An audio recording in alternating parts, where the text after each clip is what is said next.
สวัสดีพี่น้องที่เคารพมื้อนี้ไลฟ์สไตล์แชนแนลจะพาพี่น้องไปเบิ่งโครงการปรับปรุงพัฒนาตลาดเช้าเวียงจันทน์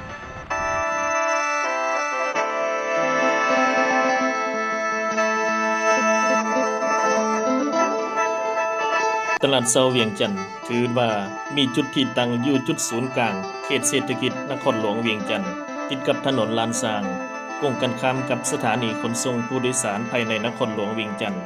ซึ่งสมัยก่อนนั้น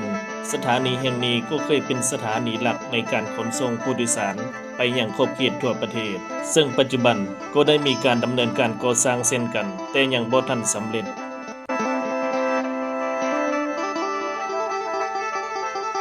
ตลาดเช้าเวียงจันทน์ถือได้ว่าเป็นตลาดที่ใหญ่ที่สุดแห่งหนึ่งในสปป.ลาวซึ่งได้สร้างตั้งขึ้นมาตั้งแต่สมัยพระราชอาณาจักรลาวตกมาฮอดปัจจุบันถือว่ามีอายุหลายกว่า60ปีแล้วสำหรับอาคารหลังเก่าแม่นประดับด้วยลวดลายศิลปะแบบลานสร้างคล้ายคือกับศาลาอาหารพุทธสถานโดยสมัยนั้นแม่นได้รับทุนช่วยเหลือในการก่อสร้างจากรัฐบาลสหรัฐอเมริกาและได้มีพิธีเปิดนำใช้อย่างเป็นทางการเมื่อวันที่10พฤษภาคมปี 1963ซึ่งเปิดบริการขายสินค้าตลอดวันเริ่มตั้งแต่ช่วงเวลา 6 โมงเช้าจนถึง 17 โมงแลงตลาดเช้าเวียงจันทน์ส่วนใหญ่แล้วจะมีสินค้าหลากหลายชนิดบ่ว่าจะเป็นสินค้านำเข้าหรือสินค้าภายในประเทศโดยเฉพาะของที่ระลึกที่นักท่องเที่ยวส่วนใหญ่จะมักมาที่นี่เพื่อหาซื้อของฝากซึ่งมีสินค้าผ้าทอไหมด้วยมือไปจนถึงเครื่องประดับอัญมณีประเภทต่างๆมีทองคำและนาฬิกานำเข้าจากประเทศรัสเซียและสินค้าจากประเทศจีน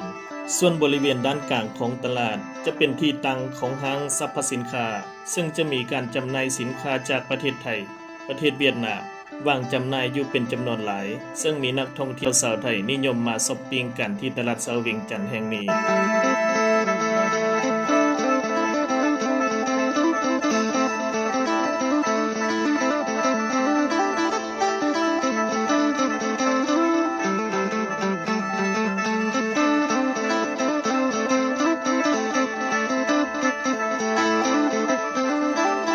ตลาดเช้าเวียงจันทน์ถือได้ว่าเป็นแหล่งช้อปปิ้งที่ติดแอร์แห่งทำบิดในสปป.ลาวก็ว่าได้เพราะสินค้าส่วนใหญ่ที่นำมาจำหน่ายในที่นี้เป็นสินค้าที่นำเข้าจากหลายๆประเทศ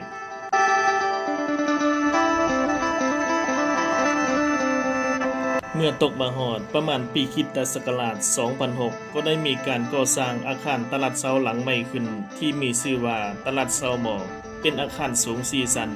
พร้อมลานจอดรถในโฮมและมีการก่อสร้างอาคาร1สูง8ชั้นและชั้นใต้ดิน1ชั้น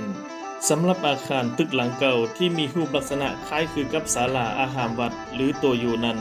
ก็ยังรักษาไว้อยู่และมีการค้าขายมาตามปกติซึ่งจะมักมีนักท่องเที่ยวทั้งภายในและต่างประเทศแวะเข้ามาซื้อของอยู่ในสถานที่แห่งนี้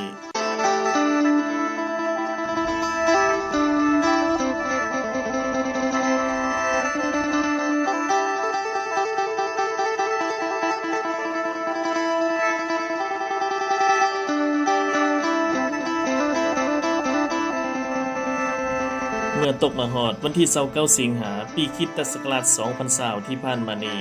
อิงตามสำนักข่าวเวียงจันทน์ไทม์ได้รายงานว่าบริษัทหัวสินพัฒนาจำกัดจากประเทศจีนซึ่งเป็นผู้ได้รับสัมปทานพัฒนาโดยมีอายุสัมปทาน 40 ปีและก็ได้กะเกี่ยมยกย้ายพ่อค้าแม่ค้าไปอยู่ตึกม.1 และม.2 เพราะจะมีการทุบหม่างตึกหลังเก่าที่มีรูปลักษณะคล้ายตัวอยู่ที่ทรุดโทรมแล้วนั้นแล้วพัฒนาก่อสร้างอาคารหลังใหม่ทดแทนโดยบริษัทผู้พัฒนาได้จัดเตรียมสถานที่ค้าขายไว้จำนวน302ห้องโดยยกเว้นค่าเช่าให้9เดือนและหลังจากนั้นจะเก็บค่าเช่าเพียงแต่ 50% เท่านั้นจนกว่าอาคารหลังใหม่จะก่อสร้างสำเร็จ